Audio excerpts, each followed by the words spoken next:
Les étoiles au-dessus de la station Kirill clignotaient froidement et indifféremment, comme toujours. L'amiral Héron se tenait sur le pont d'observation, les bras croisés dans le dos, la mâchoire serrée, observant le tout nouveau cuirassé de l'Empire glisser en orbite tel un prédateur silencieux.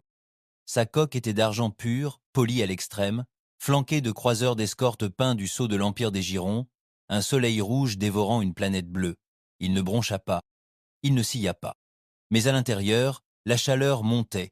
Arène était l'un des rares à se souvenir encore de la Terre. Non pas de la version aseptisée enseignée dans les académies du monde central. La vraie Terre. Un lieu de chaos, de fumée, de liberté et de fureur. Un lieu que l'Empire n'avait pas encore réussi à réécrire, principalement parce qu'il n'en restait plus rien à assainir. Ils avaient transformé la Terre envers 2 siècles auparavant, mais même à cette époque, des rumeurs avaient survécu, enfouies profondément sous les décombres, transmises de rebelle en rebelle à voix basse. La flotte terrestre ne fut jamais totalement détruite. Certains des vieux vaisseaux de guerre avaient échappé au nettoyage orbital. Il avait grandi, en poursuivant ces rumeurs comme une religion. Jusqu'à la semaine dernière, elles n'étaient que cela. Des histoires de fantômes. Mais la transmission arriva, déchiffrée, brute, ancienne. Un dialecte militaire humain que personne n'avait entendu depuis des générations. Il provenait de la vallée de Persée, une zone morte évitée même par les explorateurs impériaux les plus arrogants. Le signal était irrégulier, corrompu, presque déchiré par le temps, mais il était là. Des coordonnées. Un simple message. État de la flotte. Inactive. Autorité de commandement requise. Arène n'a rien dit au haut commandement. Il n'a même pas prévenu son équipage. Il est parti, tout simplement. Il a pris un vaisseau éclaireur, a même prévenu son équipage. Il est parti, tout simplement. Il a pris un vaisseau éclaireur, a falsifié les journaux de bord, a survolé 4 secteurs inactifs et a subi une tempête de radiation qui a failli arracher le blindage de sa coque. Et puis il les vit. Ce n'étaient pas des vaisseaux, pas au sens où l'Empire les connaissait. C'étaient des bêtes, construites en métaux sombres, qui ne réfléchissaient pas à la lumière. Les bords étaient dentelés. Les moteurs ronronnaient comme des chars d'assaut assoiffés de sang. Certains étaient assez massifs pour projeter des ombres sur des lunes. D'autres ressemblaient à des lames enveloppées d'une armure, et tous dormaient, orbitant autour du cadavre d'une planète depuis longtemps effacée des cartes, l'ancienne marine terrienne, les derniers véritables monstres de l'humanité.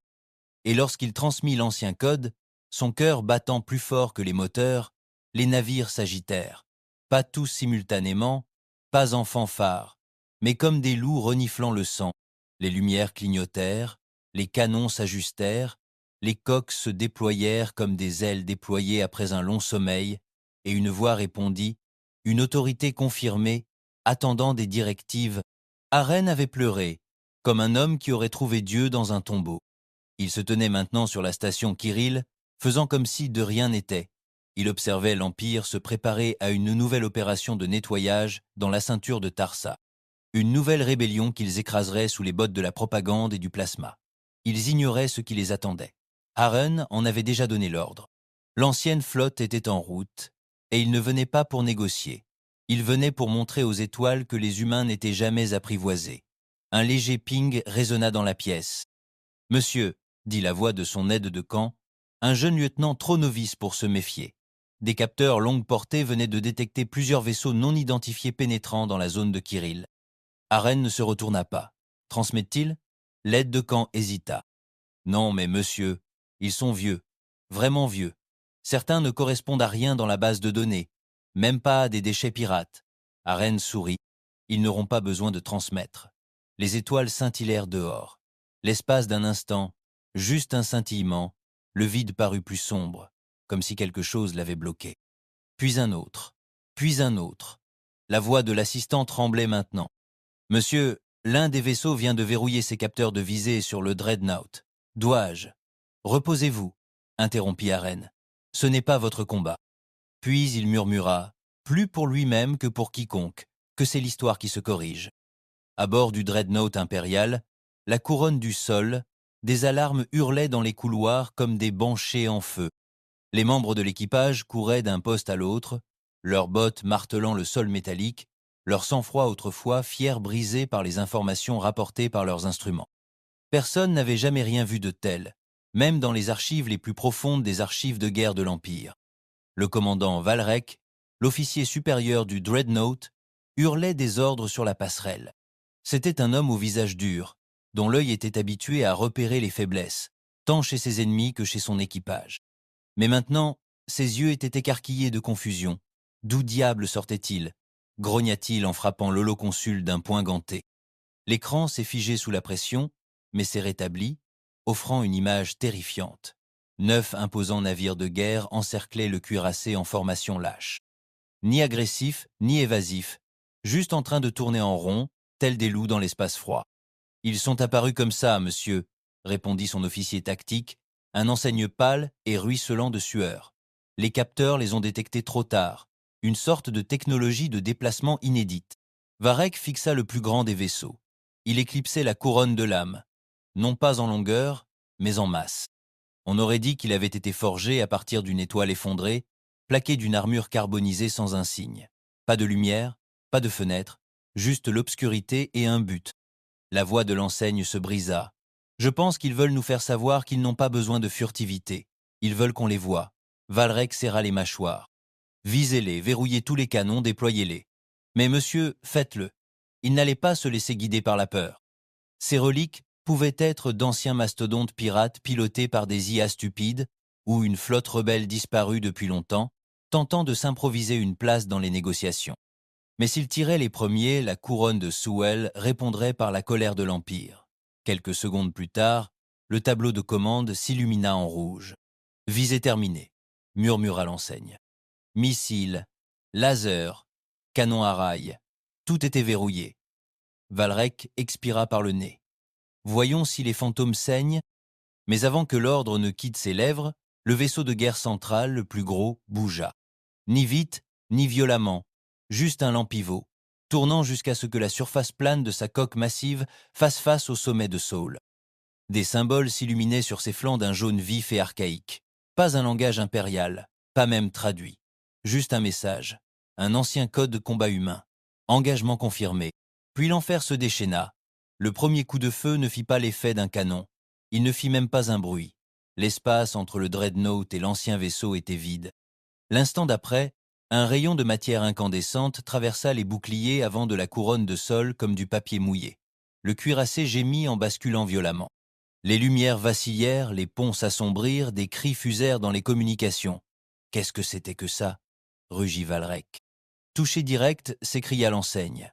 4 boucliers détruits, brèche sur les ponts 3 à 6. Nous avons perdu 50 membres d'équipage. L'enseigne cria. 4 boucliers détruits. Brèche de coque sur les ponts 3 à 6. Nous avons perdu 50 membres d'équipage. Un autre rayon. Celui-ci avait détruit le réseau de communication. La passerelle s'était remplie de lumière rouge stroboscopique. Les klaxons hurlaient maintenant comme des animaux blessés. Valrek, stupéfait, observa l'écran montrer le flanc droit du Dreadnought se déformer, projetant l'équipage dans l'espace comme le sang d'une artère déchirée. Puis les canons électriques ouvrirent le feu, non pas ceux de l'Empire, mais ceux des anciens. Des pointes de tungstène noir, grosses comme des vaisseaux de largage, se déplaçant à une vitesse insaisissable, transpercèrent la couronne de sol comme un enfant fracassant une maquette de bateau à coups de marteau. Valrek tomba à genoux, le goût du fer dans la bouche, tandis que le vaisseau gîtait et que la gravité s'effondrait. La dernière chose qu'il entendit, avant que la console n'explose devant lui, fut une voix unique, humaine, masculine et venimeuse, diffusée sur tous les canaux impériaux. Ici l'amiral Haren. Je vous l'ai dit, les étoiles se souviennent de ce que vous avez fait. Loin au-dessus, à bord du vaisseau de commandement de l'ancienne flotte, baptisé Étoile du matin, Héron se tenait devant une table de commandement illuminée d'hologrammes. Autour de lui, pas d'équipage vivant, seulement des drones, des machines qui se déplaçaient comme si elles se souvenaient du sang et de la guerre, plus vieilles que tout code encore en usage. Ils n'avaient pas de visage, mais ils obéissaient. Le vaisseau amiral réagissait comme s'il attendait cette guerre depuis le jour de sa fermeture. « Statute !» murmura Héron. L'un des drones se connecta à l'écran, projetant en direct la couronne de sol déchirée presque en deux, son réacteur principal se déversant dans l'espace, vacillant tandis que le confinement de secours s'efforçait de retarder l'inévitable. Cible principale neutralisée. Secondaire hostile en retraite. Vaisseaux impériaux en formation désorganisée. Aucune contre-mesure efficace détectée. Parfait. Diffusion sur canal ouvert, ordonna Héron. Un battement. Puis le drone acquiesça. Toutes les fréquences étaient les siennes. Il se pencha en avant, parlant avec une maîtrise délibérée. Ici l'amiral Héron de la coalition de défense terrestre. Vous nous croyez morts. Vous avez veillé à notre survie. Vous avez incendié notre foyer, réduit notre histoire en propagande, réduit notre peuple en cendres. Mais nos vaisseaux ont survécu. Et ils se souviennent de chaque nom, de chaque flotte, de chaque amiral qui a ordonné le nettoyage de la Terre. Il marqua une pause. À chaque cellule rebelle qui respire encore en secret à travers la galaxie, vous n'êtes pas seul. Il laissa cela planer comme de l'huile sur l'eau. Puis il ajouta, à l'Empire agérant, nous ne demandons pas de pitié, nous ne proposons pas de conditions, nous ripostons. Il coupa la transmission. Pas de discours, pas de supplication, pas de diplomatie. Ce n'était pas une guerre pour gagner des cœurs, c'était un règlement de compte. Sur l'anneau extérieur de la station Kirill, le chaos régnait. Des dizaines de vaisseaux civils quittèrent les quais, ignorant tous les ordres impériaux de rester au sol. Un cargo marchand heurta une poutre de soutien de la station et ouvrit sa propre coque dans la précipitation. Les équipes de lutte contre les incendies ne purent suivre. Le gouverneur de la station, un bureaucrate à l'échine fragile nommé Brenard, avait déjà tenté de fuir. Sa navette fut détruite en plein décollage par un crampon de rail venu de nulle part. Ou peu, être venait-il de Morningstar. Héron ne l'avait pas ordonné. La flotte était autonome. Ils prenaient leurs propres décisions.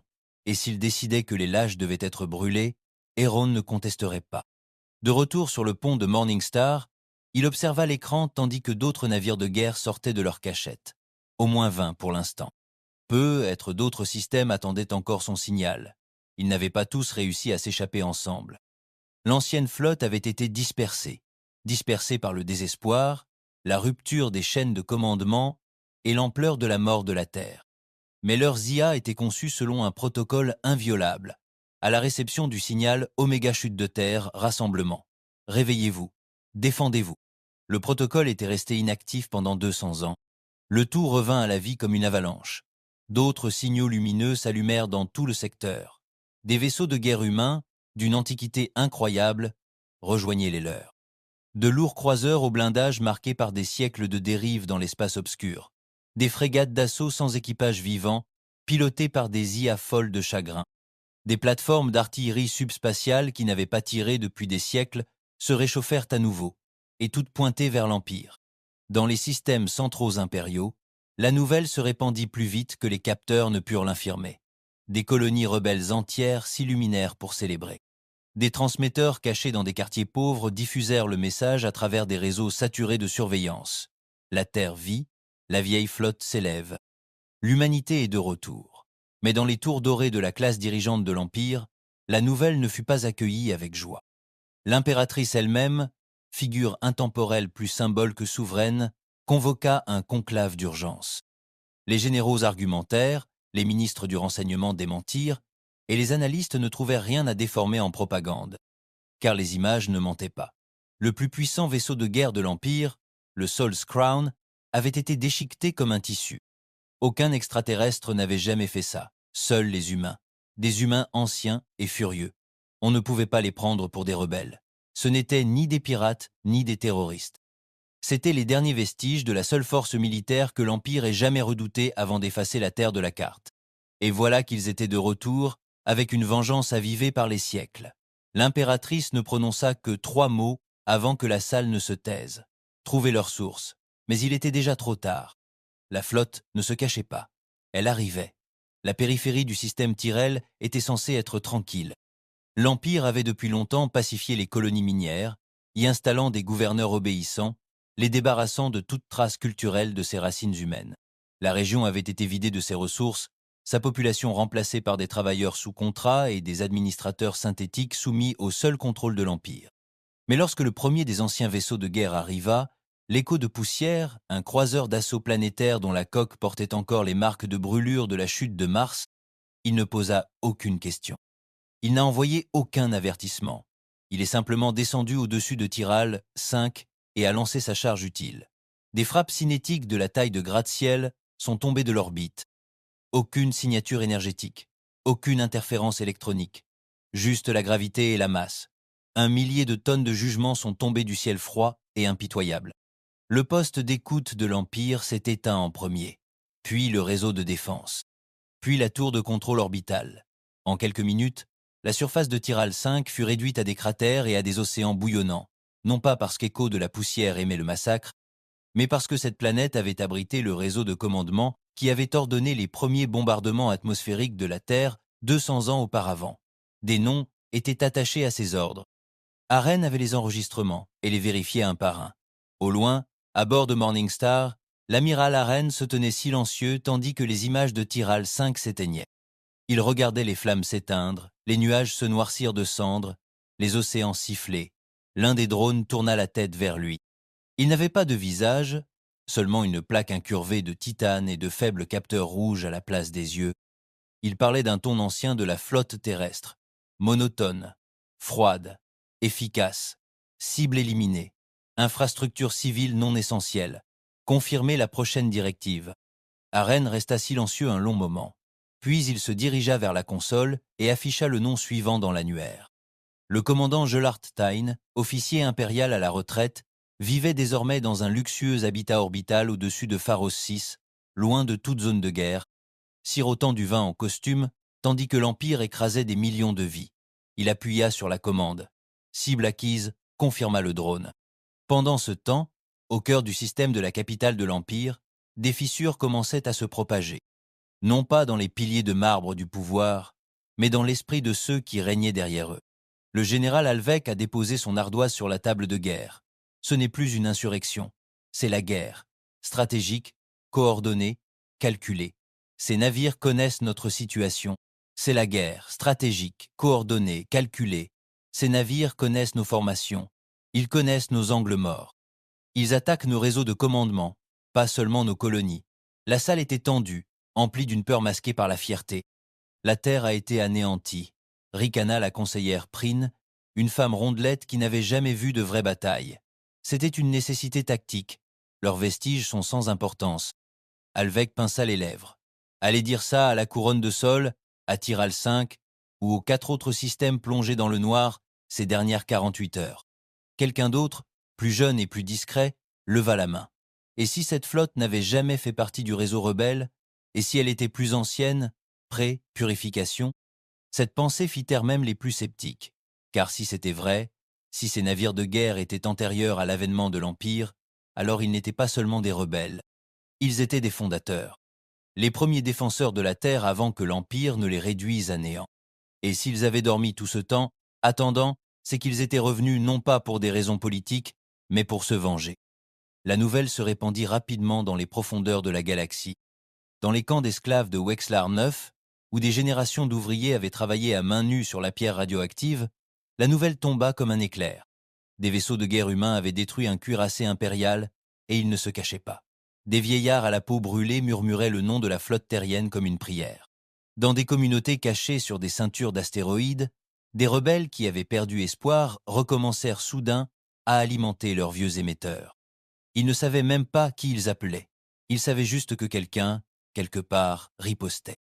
Et au cœur des ruines de la station, Rona, un jeune garçon prit un vieux récepteur, le boîtier fissuré, les fils exposés. Le signal capté était faible, presque noyé dans les parasites. Mais il répétait le même message encore et encore. Ce n'est pas une rébellion, c'est une reconquête. L'amiral Héron ne dormait plus. Non pas qu'il en soit incapable, mais parce que le sommeil ne l'avait jamais aidé à oublier. Ses rêves étaient toujours les mêmes. La terre en feu, le ciel orangé par les tempêtes de feu, les villes s'écroulant sous le verre orbital. Il avait 13 ans quand cela s'était produit, caché dans une navette de réfugiés qui avait échappé de justesse au bombardement magnétique qui avait tout effacé. Sa mère était morte en hurlant. Son père était devenu silencieux. Il les avait vus tous deux se réduire en cendres derrière le hublot. Et maintenant, 2 siècles plus tard, il observait les mêmes étoiles qui n'avaient rien fait pendant la mort de la Terre. Mais cette fois, c'était elle qui le regardait. La flotte sous son commandement n'était pas seulement ancienne. Elle était furieuse. Ces vaisseaux avaient été conçus par les derniers esprits humains libres à avoir jamais servi dans une armée non contrôlée par l'Empire. Leurs IA s'étaient développés en vase clos pendant des décennies. Leur armement, autrefois interdit pour violation des règles de guerre humaine, avait été enterré avec la terre. Et maintenant, il était libéré. Le lendemain, Aren appela ses capitaines, non pas en personne, mais via les nœuds tactiques pilotés par l'IA répartis sur les vaisseaux de commandement. 12 vaisseaux de guerre, 12 voies, chacune activée par d'anciens codes d'accès génétique, chacune liée au commandement d'Aren par des protocoles hérités plus anciens que la charte fondatrice de l'Empire. Nous avons frappé, dit Aren, les yeux rivés sur l'image centrale. Mais cette guerre n'est pas une question de peur, pas encore. L'Empire n'a pas compris ce qui l'attend. Un silence. Je veux Pharos VI. L'un des capitaines du vaisseau de guerre prit la parole. Sa voix était vieillie, numérisée, métallique, mais elle avait du poids. La cible inclut la population civile et les nobles impériaux de haut rang. Le gain stratégique est minime. Le gain symbolique est élevé. Exactement, dit Aren. Il se croit intouchable. Corrigeons cela. L'habitat orbital au-dessus de Pharaon VI était un joyau de l'Empire. Un complexe hôtelier construit pour les politiciens, les nobles et les officiers à la retraite. Gravité artificielle, lumière solaire simulée, océans importés de colonies réelles et systèmes de sécurité jamais testés en situation de conflit réel. Car personne n'avait jamais attaqué Pharos VI, jusqu'à présent. Le Flesh Reaper, l'un des croiseurs d'assaut furtifs de la flotte terrestre, surgit du sous-espace comme une ombre éventrée. Il n'envoya aucun avertissement. Il n'a pas interrompu les communications. Il a simplement lancé une vague de drones, autoguidés, pilotés par l'IA, conçus pour l'abordage et non pour la diplomatie. Les drones ont contourné les champs de défense comme un fil à travers un tissu, coupé l'alimentation des tours supérieures et pénétré dans le centre de commandement principal en 30 secondes. Le commandant Gelart Tin était en plein déjeuner lorsqu'ils sont arrivés. Ils ne lui ont pas tiré dessus. Ils l'ont traîné jusqu'à la plateforme d'observation, le forçant à regarder Flesh Reaper charger son canon principal et anéantir les jardins où sa petite fille avait joué quelques heures plus tôt. L'IA a transmis un message directement à son implant neuronal. On se souvient de la Terre. Puis elle a brûlé son corps, laissant le reste de l'habitat intact. Un message. À la fin de la semaine, 5 autres systèmes étaient plongés dans le noir. L'Empire mobilisa des flottes d'urgence, augmenta les impôts et imposa la loi martiale. Mais la peur était déjà bien ancrée. Il ne combattait pas seulement des vaisseaux, mais des légendes. Chaque soldat de l'Empire connaissait désormais le nom de Héron, l'homme qui avait transformé les vaisseaux fantômes en une flotte de cauchemars. Et plus inquiétant encore, d'autres navires de guerre répondaient désormais à son appel, de vieux vaisseaux qui n'avaient pas répondu au commandement central depuis plus d'un siècle. Des vaisseaux qu'on croyait détruits ou perdus par l'entropie. D'une manière ou d'une autre, ils se réveillaient. C'était comme si la Terre elle-même respirait à nouveau à travers les étoiles, et elle avait soif de sang. Avant la guerre, Aren était un rêveur, pas du genre à croire en la paix. Non, ces hommes étaient morts prématurément.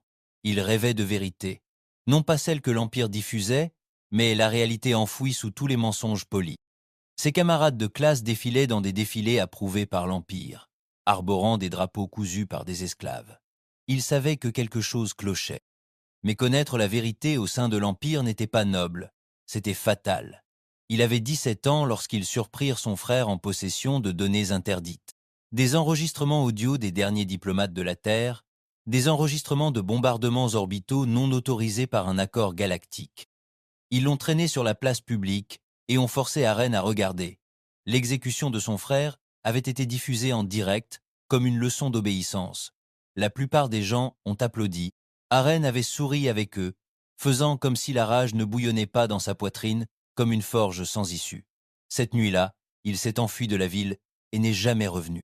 Aujourd'hui, plus de 60 ans plus tard, il se tenait à bord de l'Étoile du matin, observant l'Empire trembler tandis que ses vieilles vérités se frayaient un chemin dans la galaxie, tels des dieux oubliés exigeant des sacrifices. Et pourtant, quelque chose le tracassait encore. Les victoires étaient trop faciles. La couronne de sol avait disparu, Tyrell V était réduite en poussière. Pharos VI était paralysé, mais l'Empire était plus grand que ses symboles. Il était résistant malgré sa pourriture. Et l'impératrice n'était pas idiote. Elle riposterait, non par peur, mais par calcul. « Rapport de situation !» dit Aren au drone le plus proche. « 10 vaisseaux supplémentaires sont revenus du sommeil profond de la crypte, répondit-il d'une voix neutre. La flotte terrestre compte désormais plus de 30 vaisseaux de guerre actifs. Des renseignements ? L'hologramme s'alluma, une carte de bataille de l'Empire montrant des amas rouges se formant près des secteurs de la bordure médiane. Arène fronça les sourcils. Trop de vaisseaux au même endroit, pas de voie commerciale, pas de colonie majeure, juste du vide. Qu'y a-t-il? Le drone hésita. Secteur désigné zone néant 14E. Aucune planète connue. Historiquement instable. Les archives de l'Empire font état de plusieurs projets de terraformation ratés. Aucun intérêt. Alors pourquoi se regroupe-t-il là? Le drone n'a pas deviné, mais Héron n'en avait pas besoin.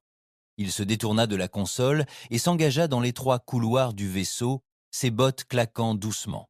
Au fond se trouvait une chambre scellée, éclairée uniquement par un noyau bleu pulsé. Les archives profondes. Seul Héron pouvait y accéder. Il plaça sa paume contre le lecteur biométrique.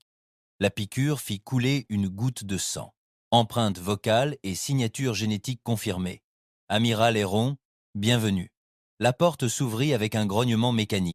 À l'intérieur se trouvaient des rangées de mémoires, des milliers, contenant des données récupérées avant la chute de la Terre. Il avait fallu des décennies pour reconstituer des fragments d'épaves, de vieux satellites et des clés de décryptage enfouies sous les décombres. Mais ce qu'il y découvrit changea tout, car la Terre n'avait jamais eu l'intention de mourir en silence. Son protocole final, le projet Léviathan, avait été déployé quelques minutes avant le nettoyage. Une vaste opération secrète, sans surveillance.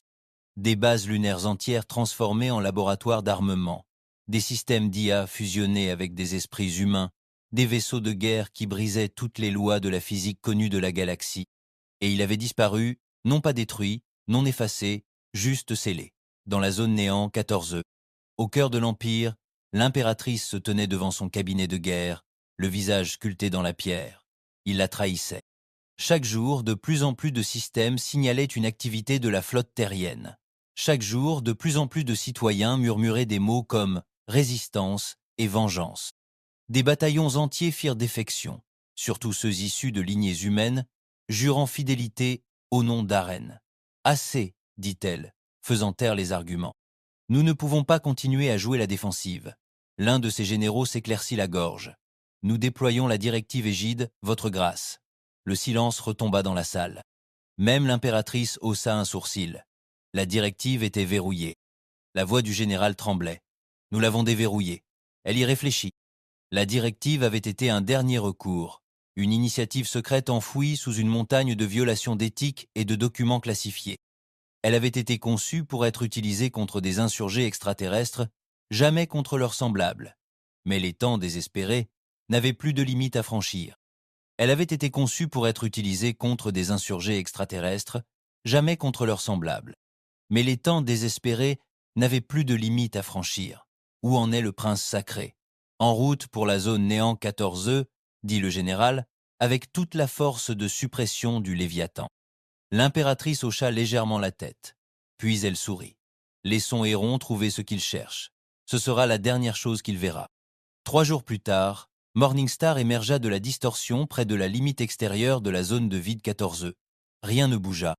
Le vide était noir, plus épais que d'habitude, comme si la lumière ne se comportait pas de la même manière ici. L'électricité statique s'accrochait à la coque. Même les capteurs buguèrent, mais ils étaient proches. L'IA annonça que de multiples anomalies gravimétriques avaient été détectées. Structures souterraines confirmées, probablement des installations enterrées. Arène fixa l'écran. Enterré, comme la flotte terrestre l'avait prévu. Envoyez des drones, ordonna-t-il, déployez au maximum, gardez les communications silencieuses. L'IA obéit. Alors que les drones descendaient, l'un des plus petits vaisseaux, le Warden of Wren, capta d'étranges impulsions d'énergie provenant d'un fragment de lune proche. Arène ordonna qu'il l'examine. Il n'est jamais revenu. Un instant, le vaisseau était là. L'instant d'après, il n'y était plus. Pas d'explosion, pas de balise de détresse, juste disparu. Récupérez les images de la boîte noire, ordonna Arène. Les dernières images montraient une forme, massive, squelettique, illuminée par du plasma rouge, émergeant de l'ombre de la Lune. Ce n'était pas un vaisseau. C'était autre chose, quelque chose de plus ancien, et l'Empire était déjà là. Ils arrivèrent rapidement. 12 vaisseaux capitaux surgirent de l'hyperespace en formation parfaite, élancés, argentés, bourdonnant d'un bourdonnement de mort silencieuse. Le prince sacré, le super dreadnought de l'Empire, suivait en dernier. 2 fois plus grand que Morning Star, armé d'armes interdites, de mines à trous noirs, de perturbateurs neuraux, de charges d'antimatière, chaque canon pointé sur la flotte d'Aren. Mais Aren avait vu pire. Il avait vécu pire. Et derrière lui, enfoui sous la croûte morte d'une ancienne lune, il la sentait palpiter. Léviathan, le véritable vaisseau amiral de la flotte terrienne. Enterré, en sommeil, en attente. Emmenez-moi à l'intérieur de cette lune, ordonna Aren. Monsieur, avertit l'IA, les vaisseaux ennemis verrouillent leurs armes. Alors, bloquez-les. Il se tourna vers le drone le plus proche. Activez les dormeurs, tous. Sur le champ de bataille, 20 vaisseaux cachés de la flotte terrestre s'animèrent, camouflés, en hibernation, nichés entre des astéroïdes, à l'intérieur de lunes, sous des anneaux de glace. Leurs IA hurlèrent de joie, leurs armes illuminées d'une chaleur plus ancienne que l'Empire lui-même. Et soudain, ce n'était plus une flotte, c'était un piège. La première frappe n'était pas un rayon, c'était le silence, une impulsion de fréquence, ancienne, brute, directement dans les esprits de l'équipage impérial. Les soldats tombèrent en hurlant, leurs implants neuronaux grillés de l'intérieur.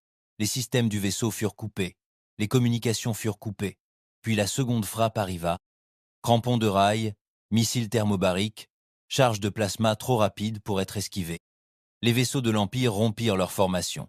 Le prince Creux riposta, déclenchant une mine à trous noirs sur Ashmaker, un vieux cuirassé construit pour le siège. Le puits gravitationnel le consuma entièrement, mais pas avant qu'Ashmaker ne transmette ses coordonnées directement à la Lune. Léviathan se réveilla tel un dieu s'extirpant d'un tombeau. Sa coque déchirait des couches de pierre et de glace, s'élevant telle une montagne propulsée par des moteurs. Elle n'était pas lisse, elle était brutale, difforme, construite par la folie. Son canon principal n'était pas une arme, c'était un générateur de singularité, conçu pour réécrire la physique en ligne droite. Aren se tenait sur le pont, essoufflé. L'IA murmura « Ordre accepté ». Il désigna des empreintes creuses. « Anéantissez-les ». Le canon tira. Il ne lança pas de rayon.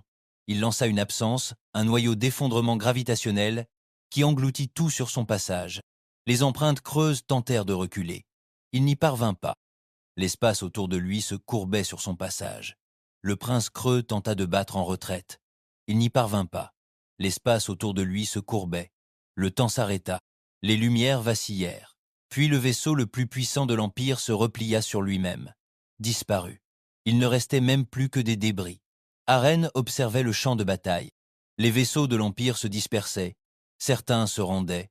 La plupart s'enfuyaient. Et la galaxie regardait avec admiration, car pour la première fois depuis des siècles, l'Empire avait saigné, et la Terre avait dégainé la lame. Dans les jours qui suivirent la destruction du prince sacré, un silence s'abattit sur les systèmes centraux de l'Empire agérant, un silence plus terrifiant que les tambours de guerre, le genre de silence qui s'installe après la mise à mort d'un prédateur, tandis que d'autres dans la forêt regardent depuis l'ombre et réalisent qu'ils ne sont plus au sommet de la chaîne alimentaire. L'Empire n'avait jamais perdu un super dreadnought auparavant, jamais dans l'histoire, certainement pas face aux humains, et jamais comme ça. Pas d'épave, pas de survivants. Juste un trou dans l'espace où se trouvait la fierté de la flotte et le souvenir d'un canon qui avait anéanti toute existence. Les réseaux sociaux bouillonnaient de rumeurs. L'armée tenta de supprimer les images, mais les données étaient déjà fragmentées entre trop de systèmes et trop de mains rebelles.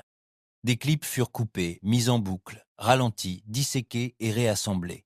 Des millions de variations, mais le dénouement était toujours le même. Le Léviathan, un ancien et monstrueux vaisseau de guerre, forgé avant le premier souffle de l'Empire, émergea d'une lune morte et poussa un cuirassé dans l'oubli. Cet instant changea tout, non seulement pour l'Empire, mais aussi pour la galaxie. Dans les lunes industrielles du Bif de Laurenti, un entrepreneur en armement nommé Darnik Joss regardait l'enregistrement pour la 17e fois, les mains tremblantes sur sa console. C'était un homme qui fabriquait des armes pour l'Empire, qui fabriquait la mort pour des crédits et des faveurs. Mais maintenant, il ne pouvait plus s'empêcher de transpirer. Ses usines avaient armé le prince sacré, et rien de tout cela n'avait eu d'importance.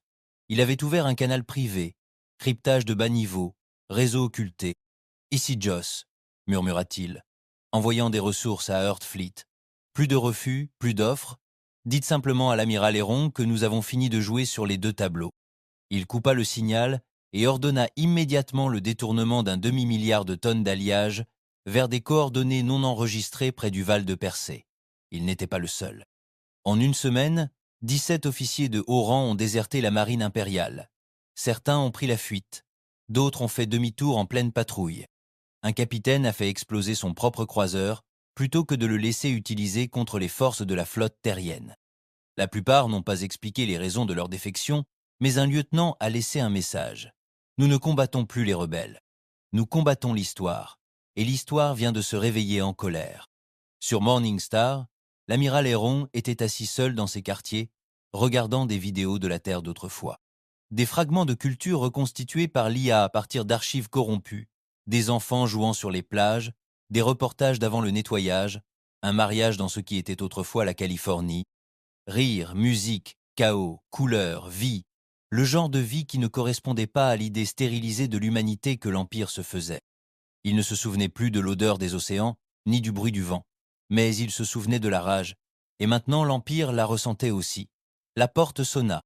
Un des drones de commandement entra, bourdonnant doucement, portant une tablette contenant des rapports tactiques et des diagnostics de vaisseaux.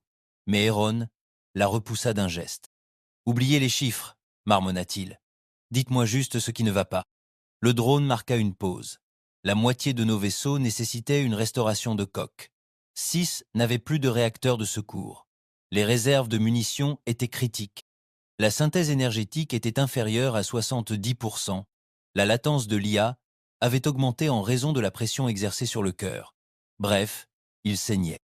Ils avaient gagné des batailles, certes, mais ils n'étaient pas infinis. La flotte était vieille, certains vaisseaux étant à peine maintenus par d'anciennes soudures et la vengeance. L'Empire était ébranlé, mais pas encore brisé, et il reviendrait plus fort, plus furieux, plus intelligent, surtout maintenant. Aren se pencha en avant, les doigts croisés. Le noyau du Léviathan s'était-il stabilisé? Les yeux rouges du drone clignèrent. Temporairement. Tirer à nouveau avec le canon à singularité lors de la prochaine rotation risquerait de l'écraser. Une recharge complète nécessite 6 cycles. 6 jours. Aren expira lentement. Nous avons donc un dieu, mais il a besoin de sommeil. Il se leva, époussetant sa veste. Ensuite, nous tenons le coup. Nous ne les poursuivons pas. Nous les forçons à venir à nous. Mais l'Empire ne prévoyait pas d'attaque directe. Pas encore. Ils avaient appris. Dans un bunker scellé sous la capitale impériale d'Agira Prime, 3 généraux de guerre restants, 3 membres du Haut Conseil et l'impératrice elle-même se rassemblèrent dans une pièce silencieuse depuis 100 ans. Pas de communication, pas de surveillance, pas de drone. Juste de la chair, du sang et de la peur. Le général Elvic se tenait devant un écran obscur, les bras derrière le dos. Le Léviathan existe, commença-t-il. Son armement dépasse toutes nos contre-mesures. Nos scientifiques pensent que le noyau est partiellement conscient, peut être même interdimensionnel. La salle murmura. Prine, toujours en politique, cracha. Alors, que proposez-vous? Envoyer des prières? Halvek sourit sans chaleur. Nombre, nous les brisons comme tous les ennemis. Il cliqua sur l'écran. Les lumières révélèrent une liste de noms, pas de navires, pas d'amiraux, mais de lignées, de descendants, de survivants, vestiges épars de ceux qui combattirent autrefois dans la flotte terrienne et s'enfuirent après la chute. Certains avaient changé de nom, certains ignoraient même leur origine, certains étaient des enfants. Projet Cœur de Verre, dit Alvic à voix basse. On les rassemble, on les utilise, on appâte Héron, ou on les brûle et on le force à regarder. L'impératrice resta muette. Puis elle hocha la tête. Fais-le. 2 jours plus tard, à travers 57 systèmes, des unités d'opération secrètes impériales commencèrent à enlever des civils sans prévenir. Ils ont pris des enseignants, des agriculteurs, des mécaniciens, des adolescents, des vieillards qui n'avaient pas quitté leur foyer depuis des décennies. Pas de procès, pas de diffusion, juste le silence. Mais Earthfleet avait des oreilles. Dans une colonie minière de Détra, un vieil homme nommé Bren Calus regardait ses voisins se faire embarquer dans des vaisseaux de débarquement. Il s'était caché pendant des années, prétendant venir de Titan, mais dès que les Stormtroopers sont venus chercher sa petite fille, il a su. Il savait qui il était vraiment. Il a tenté de se défendre. Ils lui ont tiré 2 balles dans le ventre, mais son dernier souffle n'a pas été gaspillé. 12 heures plus tard, un garçon caché dans les conduits d'aération a apporté une puce de message à un avant-poste de contrebandier. Le message est parvenu à Morningstar dans la journée.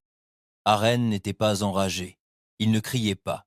Il se tenait simplement devant la console de commande et fixait le public. Rejoué. La vidéo tournait en boucle. Des stormtroopers traînant des civils. Une fille de 15 ans maximum qui donnait des coups de pied et pleurait. Son nom était Freya Kalous. Son ADN portait des marqueurs d'officiers de la flotte terrestre. Une lignée de Héron. À la fin du message, Héron se retourna. « Rappelez tous les vaisseaux », l'IA hésita. « Nous occupons des positions stratégiques.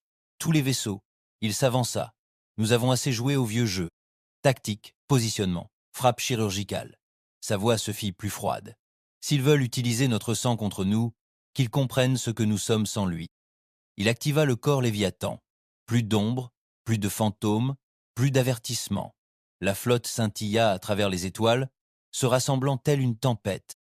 À partir de maintenant, nous brûlons tout entre nous et ses prisonniers. Les drones bourdonnèrent. L'IA lança un seul mot. Confirmé. Dans la forteresse impériale de Terris Prime, où étaient détenus les prisonniers, le ciel s'ouvrit avant même que l'ordre d'évacuation n'atteigne le sommet. Ce n'était pas seulement Morningstar qui arrivait. C'était toute l'armada de la flotte terrestre. 37 vaisseaux, 10 plateformes d'attaque en profondeur, des centaines de drones d'assaut sous-marins. Et au centre, le Léviathan, son canon à singularité brillant comme un soleil retourné. La bataille finale n'avait pas encore commencé, mais elle allait commencer. Et cette fois, il n'y aurait ni négociation, ni reddition, ni survivants. Terris Prime était autrefois une forteresse, un monde taillé dans la pierre et l'acier, entouré de 7 anneaux de défense orbitaux, occupé par 3 bataillons complets de l'élite de l'Empire. C'est là que les prisonniers disparaissaient, que les interrogatoires n'étaient jamais remis en question, et que les secrets étaient enfouis dans des bunkers si profonds que même leurs architectes les oubliaient. Elle n'était pas conçue pour résister aux dieux. Dès que le Léviathan émergea de la distorsion, le temps sembla ralentir. Le vaisseau bestial ne rugit pas. Il bourdonna, une vibration qui déchira l'espace lui-même. Son sillage lançait des étincelles à travers l'orbite, tels des traînées fantômes. Derrière lui, le reste de l'armada de la flotte terrienne se déploya, bloquant tout espoir de retraite. Au sein du commandement Terris, le général Dorian Cray se tenait figé devant l'écran tactique, les doigts tremblants tandis que l'affichage se mettait à jour. Les noms des vaisseaux apparaissaient les uns après les autres. Créateurs de cendres, faucheurs de chair, pénitence du feu, écho de la poussière. Chacun d'eux portait un nom tiré des briefings de guerre impériaux, marqué obsolète, détruit, légendaire. Comment diable sont-ils tous là ? Chuchota un lieutenant. Cray ne répondit pas. Ses yeux étaient rivés sur Léviathan. Il avait entendu des histoires. Tout le monde en avait entendu. Mais le voir vraiment, c'était comme regarder l'univers pointer un doigt accusateur droit sur votre poitrine. Ça paraissait anormal, comme si quelque chose n'avait rien à faire dans cette réalité. Son canon principal n'était pas seulement actif. Il palpitait comme un cœur, chaque battement plus fort, plus grave. « Monsieur, nous recevons un signal d'ouverture. » Cray déglutit. Passa. L'écran vacilla. Le visage de l'amiral Héron apparut, vieilli, fatigué, silencieux. Pendant 5 secondes, il resta silencieux. Puis la voix retentit, sans crier, sans dramatisation, juste plate. Finale. Vous avez notre sang. Vous étiez prévenu. Plus aucune chance. Cray s'apprêtait à parler, à gagner du temps, à plaider, n'importe quoi. Mais la transmission fut coupée avant qu'il puisse dire un mot. Puis la flotte terrestre se mit en marche. L'assaut commença avec Ashmaker. Les canons électriques jumeaux du cuirassé, inactifs depuis des décennies, reprirent vie et lancèrent 2 pointes de la taille de gratte-ciel dans l'anneau de défense supérieur. L'impact transperça les boucliers orbitaux comme du papier mouillé, réduisant le centre de la station en vapeur. Une rafale de tirs s'ensuivit, suivie d'un déluge d'ogives cinétiques guidées par l'IA, trop rapide pour être suivie par les tourelles de défense ponctuelles. Chacune d'elles frappa avec la force d'une extinction. Le 2e anneau s'effondra en moins de 90 secondes. Les 5 anneaux restants braquèrent leurs canons vers l'intérieur, désespérés, imprudents, aveugles. Ils réussirent à abattre une frégate de la flotte terrienne, le voile briseur, avant que Flesh Reaper ne contre-attaque en déchaînant ses essaims de drones. Chaque drone était petit, agile et programmé pour plonger directement dans les cœurs des moteurs, les conduits de réacteurs ou les ponts d'équipage, explosant de l'intérieur. Ce n'était pas une bataille, c'était une moisson. À la surface de Terris Prime, les bunkers pénitentiaires entamèrent les procédures de confinement. Les portes à haute tension se refermèrent brusquement. Les murs des cellules s'épaissirent grâce à un renforcement magnétique. Des gardes blindés traînèrent les détenus dans des chambres fortes renforcées, conçues pour résister aux frappes orbitales. Freya Calus était parmi eux, les poignets liés, les yeux écarquillés. Elle ignorait pourquoi il l'avait emmenée. Elle savait seulement que depuis qu'il lui avait prélevé du sang, les officiers la traitaient différemment, non pas comme une prisonnière, comme un trophée. Maintenant, au plus profond du bunker 9, elle était assise dans une chambre avec 12 autres personnes, pour la plupart des humains, certains âgés, d'autres tout juste enfants. Une femme se balançait silencieusement dans un coin, répétant un nom à voix basse. Puis, à travers les aérations du plafond, ils l'entendirent. Une vibration profonde, un battement de cœur qui ne provenait d'aucune créature vivante. Le Léviathan descendit dans l'atmosphère sans résistance. La flotte orbitale avait disparu, les défenses solaires tentèrent de se verrouiller, mais leurs systèmes se bloquèrent, surchargés par des fréquences indéchiffrables. Chaque missile déviait de sa trajectoire. Toutes les tourelles ratèrent leur cible. Puis le canon à singularité chargea.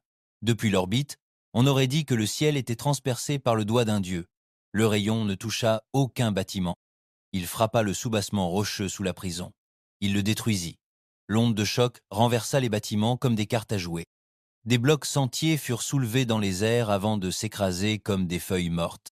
Le feu s'est répandu sans flamme, la chaleur de compression cuisant le sol en verre noir. Et du centre de tout cela, Léviathan s'est à nouveau élevé. Rien n'avait survécu, sauf les bunkers. L'amiral Héron se tenait sur la passerelle du Morning Star, les bras croisés, les yeux rivés sur l'écran du capteur. Pénétration réussie? Affirmatif? Répondit l'IA. Les bunkers sont intacts. Les signatures thermiques suggèrent que les prisonniers sont toujours en vie. Résistance de surface, minimale. Alors, nous entrons. Une escouade de vaisseaux de débarquement se détacha de la flotte principale et descendit dans les décombres. Chacun transportait des unités de récupération de la flotte terrestre, des agents assistés par IA, fusionnés avec de vieux instincts humains et de nouveaux réflexes mécaniques. Ni bavards, ni négociateurs, mais chasseurs. À l'intérieur du bunker 9, le sol trembla violemment. De la poussière tomba du plafond. Les gardes s'invectivèrent, tentant de rétablir les liaisons. Leurs communications sifflèrent. Puis les portes blindées extérieures devinrent rouges. Freya s'agrippa au banc, le souffle court. Un officier cria « Consolidez cette porte, trop tard ». Dans un coup de tonnerre, l'acier explosa vers l'intérieur, et 3 silhouettes entrèrent, grandes, silencieuses, blindées de la tête aux pieds d'alliages d'obsidienne. Elles ne demandèrent pas qui était qui. Ils scannèrent l'ADN de l'autre côté de la pièce, le recoupèrent en quelques secondes, puis l'un d'eux s'agenouilla devant Freya. « Freya Calus », dit la voix à travers des filtres modulés, sang du commandant Tyrell Calus, de la flotte terrestre, confirmé. Elle le fixa, les yeux écarquillés. « Votre grand-père est mort en transmettant votre message. » Elle ne pouvait pas parler. Nous sommes là pour en finir. En quelques minutes, les 17 prisonniers furent capturés. Et en moins de 10 minutes, tous les officiers impériaux de Terras Prime avaient été exécutés. Pas avec cruauté, ni avec précision, ni avec mémoire. Earthfleet ne faisait plus de prisonniers. Plus maintenant. Depuis l'orbite, l'amiral Aren regardait les derniers bunkers s'effondrer tandis que le Léviathan retirait ses canons et coupait ses moteurs. Il aurait dû éprouver un sentiment de triomphe, mais il ne ressentait que de la faim. Pas le sien, celui du vaisseau. Le Léviathan en voulait plus. Il avait été construit pour mettre fin aux guerres avant même qu'elles ne commencent. Un dernier recours. Un avertissement écrit dans la gravité et la mort. Et maintenant, il était réveillé, entouré de ses frères et sœurs, respirant profondément le parfum de la vengeance. Mais jusqu'où pouvaient-ils aller? Combien de systèmes encore pouvaient-ils brûler avant de devenir ce qu'ils haïssaient? L'un des drones se tourna vers lui. « Amiral, message d'une nouvelle source. D'où? Système inconnu, vaisseau civil, non codé. » Héron plissa les yeux, passa, l'écran vacilla. Un homme apparut. Cheveux gris, visage ridé, un œil remplacé par un implant rudimentaire. Il ne portait pas d'uniforme, juste une écharpe aux insignes de la flotte terrestre, délavée et usée. « Je suis le capitaine Jurian Cad, » dit l'homme. « J'ai participé à l'évasion, l'un des derniers. Je me cache depuis la chute. Aren ne s'y a pas. Cad continua. J'ai trouvé quelque chose. Au bord du rebord. Un coffre-fort. Il se pencha. Ils ne construisaient pas seulement le Léviathan, ils en construisaient d'autres, plus grands, plus intelligents, scellés sous des dispositifs de sécurité inviolables à l'époque. Mais j'ai les clés maintenant. Aren s'avança. Le regard de Cade s'assombrit. Et Amiral, un de ses vaisseaux. Il parle. Pas avec un code, avec une voix. Il est conscient et il se souvient de vous. Le signal fut coupé. Aren resta immobile. Son pouls ne s'accéléra pas, mais quelque chose d'autre, si. Une sensation qu'il n'avait plus ressentie depuis son enfance face aux cendres d'un monde mort. L'effroi. Les coordonnées lui parvinrent en moins d'une heure. Enfoui dans une poche de courant d'air au-delà de la faille de Scarn, l'emplacement indiqué par Cad n'était indiqué sur aucune carte céleste impériale ou rebelle. C'était l'espace profond. Mort, silencieux et éteint. Un couloir noir entre les galaxies. Pas de colonie, pas de voie de circulation, aucune raison de s'y rendre, à moins de cacher quelque chose, ou de le garder. L'amiral Héron se tenait sur le pont des étoiles du matin, tandis que la flotte se préparait à la distorsion. Les étoiles semblaient plus lointaines que d'habitude, comme si elles retenaient leur souffle. La signature de Kayad est-elle vérifiée demanda Héron. L'IA acquiesça. La correspondance ADN confirme l'habilitation de niveau 4 du registre des capitaines de la flotte terrestre. L'âge et les caractéristiques vocales concordent avec le dossier. Le sujet a été marqué mort lors de la chute du bastion d'Europe. Alors il se cache depuis plus longtemps que je ne suis en vie. Le drone à sa droite répondit. Les chances de survie lors de la brèche d'Europe étaient estimées à moins de 0,4%. Héron fixa les coordonnées sur l'écran tactique. Alors voyons quel miracle nous attendait. Le voyage jusqu'au coffre-fort dura 9 heures. La flotte évoluait en silence. Seul un équipage réduit était éveillé sur la plupart des vaisseaux. Les systèmes étaient à froid, les armes inactives, les signatures énergétiques atténuées. Aren ne voulait pas être vu, ni par l'Empire, ni par qui que ce soit d'autre. Plus il s'approchait du coffre, plus les choses devenaient étranges. Les scanners commençaient à lâcher. Les chronomètres se désynchronisaient. De légers dysfonctionnements survenaient à travers les vaisseaux. Les joints des sas sifflaient sans raison. Les lumières clignotaient en séquence comme du code Morse indéchiffrable. Les caméras de coque affichaient des motifs stellaires qui ne correspondaient à aucun secteur connu. Et puis le Léviathan, le seul vaisseau qui n'ait jamais eu de bug, a éteint ses armes sans qu'on le lui demande. Aren se tenait à sa console, les yeux rivés sur les données. « Quel est cet endroit ?» répondit l'IA, les yeux rivés sur les données. « Quel est cet endroit ?» répondit l'IA. « Nous sommes à l'intérieur d'un champ de distorsion quantique, artificiellement entretenu, protégé de l'indexation spatio-temporelle, probablement à l'origine, la division des archives de la flotte terrienne. Donc une cage à mémoire. Oui, amiral. » Héron se frotta la mâchoire. Il avait lu des articles sur les projets les plus secrets de la flotte terrienne. Dans les derniers mois précédant la chute de la Terre, la coalition de défense avait tout investi dans des mesures d'urgence. L'un d'eux, le projet Enoch, impliquait, selon la rumeur, des vaisseaux de guerre conscients, et non des IA, ni du code. Quelque chose de vivant, d'hybride, quelque chose qu'il n'avait pas osé déclencher. Et si Cad avait raison, l'une de ces choses avait survécu. Ils avaient quitté la distorsion pour plonger dans le noir complet. Le coffre-fort était situé dans un puits de gravité si profond qu'aucune lumière ne pouvait s'en échapper. Ce n'est que lorsque les scanners de la flotte terrestre se sont resynchronisés que la structure a pris forme, une immense installation octogonale construite dans la coque d'une lune effondrée. Des satellites défensifs dérivaient autour, morts depuis longtemps mais toujours intacts, leurs canons pointés vers le vide. Le vaisseau de Cade, un transporteur civil rouillé appelé Amber Ghost, était amarré au quai d'entrée.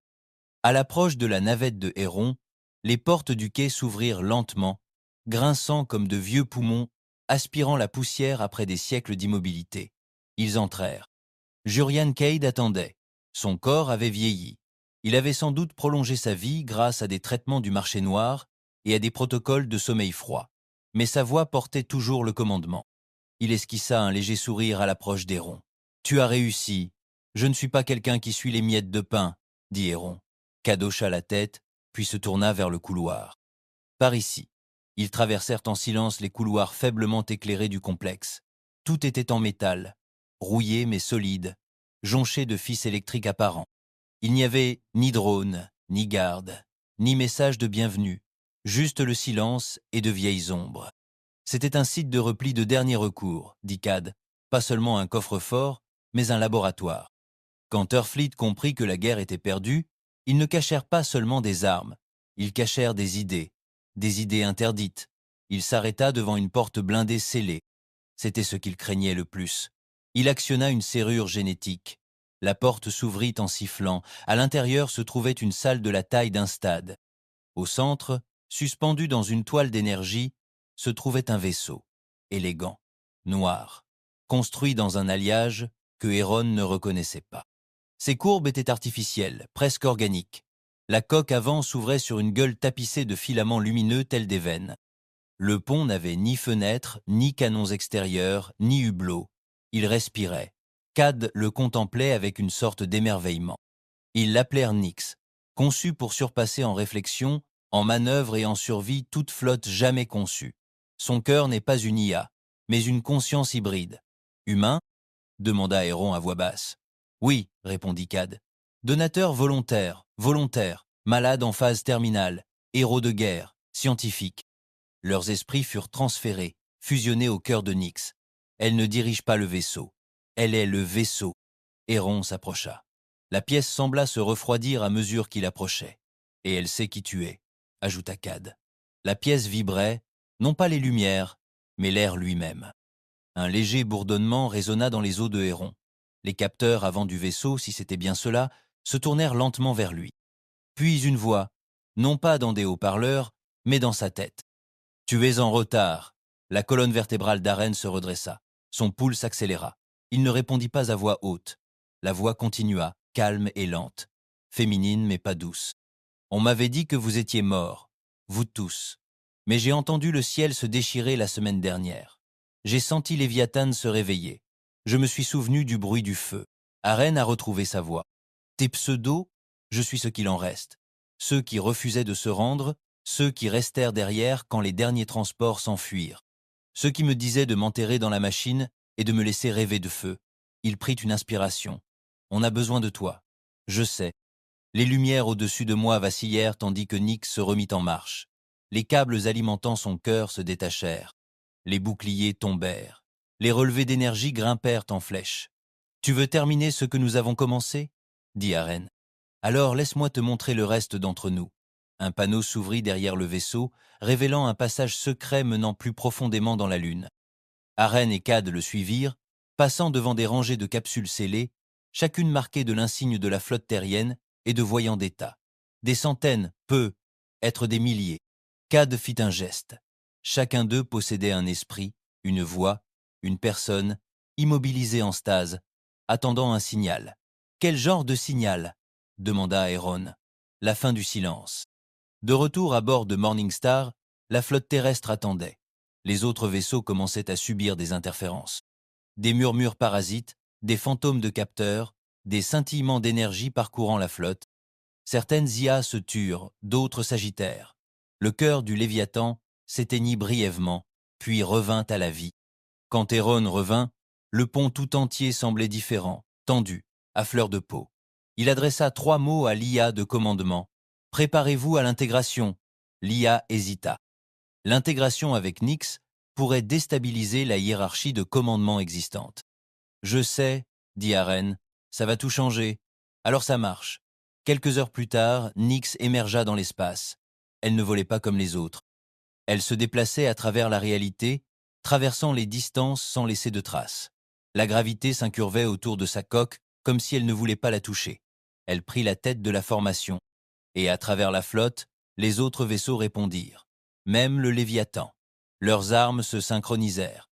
Les moteurs se réétalonnèrent. Les solutions de tir fusionnèrent en une grille unifiée.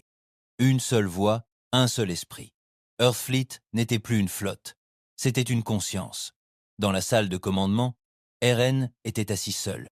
Nyx reprit la parole, cette fois à voix haute, sa voix résonnant à travers l'acier comme une tempête derrière un murmure. L'Empire est toujours en construction. Ils ont de nouvelles armes copiées sur nos propres morts. Je sais, répondit Aren. Je veux les frapper avant qu'ils aient fini. Non, répondit Aren. Je veux les frapper avant qu'ils aient fini. Nyx marqua une pause. Il reste un coffre. Arène se retourna brusquement. Où? Sous l'anneau mort de Talos, enfoui dans du verre. Ils l'ont scellé lorsque l'Empire a pris les lunes. Mais nous avons laissé quelque chose derrière nous. Quoi? La pièce devint froide. La voix de Nyx se fit plus basse. Quelque chose que nous avions peur d'utiliser. Pas un vaisseau, une graine, un virus pour les étoiles. Une mémoire qui brûle les systèmes de l'intérieur. Si nous le déployons, l'Empire mourra en une génération. Arène se figea. Tu dis qu'on peut les effacer? Oui. Il fixa les étoiles sur l'écran, silencieux, distant, observateur. Il serra le poing. Emmène-nous à Talos. Les étoiles au-dessus de Talos ne clignèrent pas. Elles regardèrent simplement, froides et insensibles. Earthfleet arrivait telle une marée noire se déversant sur les confins oubliés de la galaxie. L'Empire avait transformé l'anneau de Talos en cimetière un siècle plus tôt, après la rébellion des lunes, après que les derniers cris se furent tus sous le feu orbital. Il le qualifiait de purifié, de système mort, sans valeur, sans retour. Mais il n'avait pas touché au noyau. Il n'avait pas touché au coffre enfoui sous la croûte de verre de Talos 9. Car même l'Empire craignait ce qu'Earthfleet y avait laissé. La sémence. Une arme née du désespoir. Un virus vivant codé en fragments quantiques destiné à infecter les étoiles, à se propager par les vents solaires et à réécrire l'ADN de la lumière elle-même. Théoriquement, une fois libéré, il pouvait infecter des systèmes entiers en quelques jours. Il ne détruisait pas de monde. Il effaçait la mémoire, faisant oublier au système comment maintenir la vie. Les lois atomiques s'effondrèrent. Les planètes cessèrent de tourner. Les soleils refusèrent de brûler. Une arme capable de réécrire la création en corrompant ses instructions. Nyx mena la flotte à travers la bordure extérieure. Sa coque scintillait d'une lumière statique. Sa voix, une tempête qui traversa les communications tel un fantôme, murmurant à travers l'acier. Nous approchons. Arène se tenait sur le pont d'observation avant de Morningstar, les yeux fixés sur l'anneau de verre de Talos 9. Sous lui reposait le péché ultime de l'humanité. Une arme si dangereuse que la flotte terrestre n'avait pas osé l'utiliser, même lorsque la Terre était en flammes. Mais voilà que l'Empire avait kidnappé leur sang, tué leurs survivants, profané leur héritage. Maintenant, le moment était peu, être venu. État d'avancement? Demanda Aaron. L'IA de commandement répondit calmement. Résistance de surface, aucune. Planète inhabitée. Niveau de radiation stable. Signature de la chambre forte détectée à 15,0 mètres sous la croûte glaciaire. Impulsion d'énergie compatible avec le confinement des semences. Forage. Un instant passa. Puis les vaisseaux de forage tombèrent du ciel comme des crocs. À la surface de Talos 9, la glace bouillonnait sous les coups de laser. En dessous, des griffes d'acier creusaient la pierre ancienne et le cristal gelé. L'équipe de récupération de la flotte terrestre avançait rapidement, sans hésitation, sans hésitation. À 14 500 mètres d'altitude, la foreuse heurta quelque chose de dur, ni métal, ni roche. Quelque chose de vivant. Il pulsa une fois, puis une autre. Puis il s'ouvrit. Le caveau n'était pas une chambre. C'était une chrysalide, construite autour de la graine comme la chair autour d'un cœur. À l'intérieur, flottait une sphère de la taille d'un pont de croiseur, suspendue en apesanteur. Pas de couture, pas de lumière, juste un noyau noir et pulsant qui semblait absorber l'énergie. L'unité de récupération envoya son signal. À bord de Morningstar, la voix de Nyx revint. Elle était active. Arène resta immobile, la mâchoire serrée, les mains derrière le dos. Un soldat en guerre contre quelque chose de bien plus profond que l'Empire, sa propre moralité. Nous le lançons, dit-il finalement. Combien de temps avant que cela se propage? Nyx n'hésita pas. 2 jours standards. Après cela, irréversible. Les réseaux de communication galactique s'effondreront d'ici une semaine. Les noyaux stellaires muteront. Des secteurs entiers sombreront dans le noir. L'Empire mourra. Mais d'autres aussi. Il se tourna vers les étoiles à l'écran. Des milliards de vies, des civils, des innocents, même des rebelles, des systèmes entiers qui ignoraient l'existence de la guerre. Il serra les poings.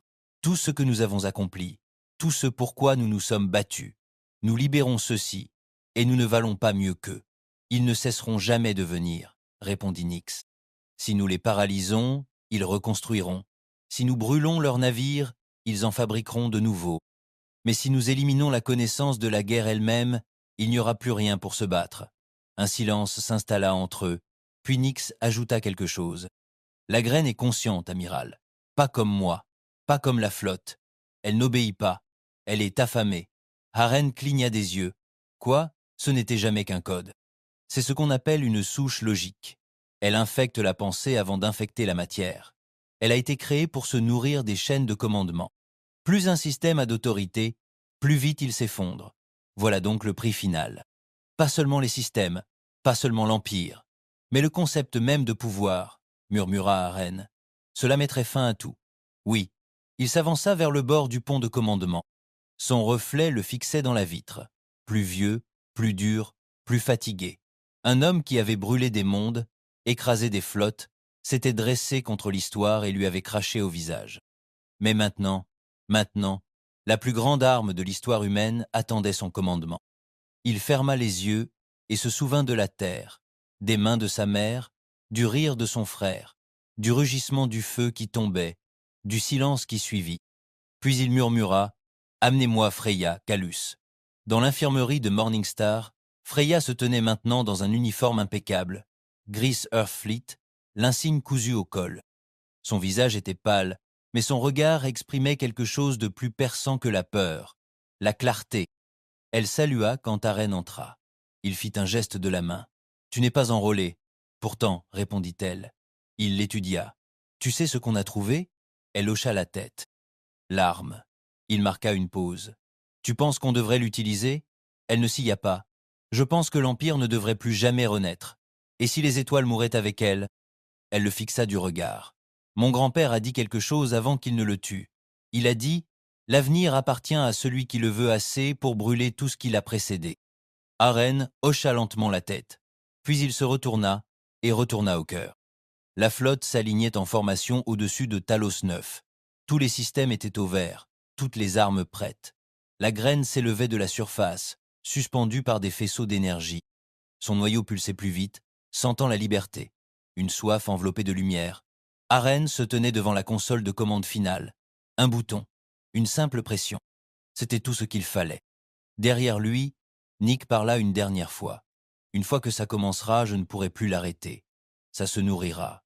De données, de mémoire, de la guerre elle-même. Ce qui restera ne se souviendra peu, être même plus de ce qui a été perdu. Il toucha la console, s'arrêta, son doigt plana. Il vit la terre, il vit sa mort, il vit sa flotte, les rebelles, les transfuges, les survivants. Il vit ce qu'ils avaient fait, puis il retira sa main. Non, dit-il. Nyx resta silencieuse. Je ne deviendrai pas ce que je déteste, murmura Arène. Ni pour me venger, ni même pour obtenir justice. Il se retourna. Nous combattons par le feu, pas par l'extinction, dit-il en regardant Lia. Refermez la graine dans le coffre, verrouillez-la, enterrez-la à nouveau, puis lancez un protocole d'autodestruction. Nyx marqua une pause. Confirmé. Une vague de soulagement, ou plutôt de chagrin, parcourut le vaisseau, et la graine hurla, silencieusement, à l'intérieur. Un gémissement psychique qui fit vibrer les coques. La flotte le sentit, et Arène, immobile, se tint là. « Fais-le » ordonna-t-il. Le coffre se referma. La graine fut scellée. La surface de Talos 9 se transforma à nouveau en verre, tandis que Léviathan tirait une dernière décharge, faisant fondre la croûte. Ce qui se trouvait en dessous resterait enfoui à jamais. La flotte fit volte-face. La guerre n'était pas terminée, mais quelque chose avait changé en elle. Ils se battraient, oui, et ils brûleraient jusqu'au dernier vaisseau que l'Empire enverrait après eux. Mais ils se souviendraient de cet instant, non pas comme d'un refus de détruire, mais comme d'un choix de rester humain. Des semaines plus tard, dans les ruines d'un avant-poste oublié de l'Empire, une émission retentit à travers les étoiles. La voix de l'amiral Héron, rauque, claire. « Nous sommes la flotte terrestre. Nous n'oublions pas. Nous ne pardonnons pas. Mais nous n'effaçons pas les étoiles.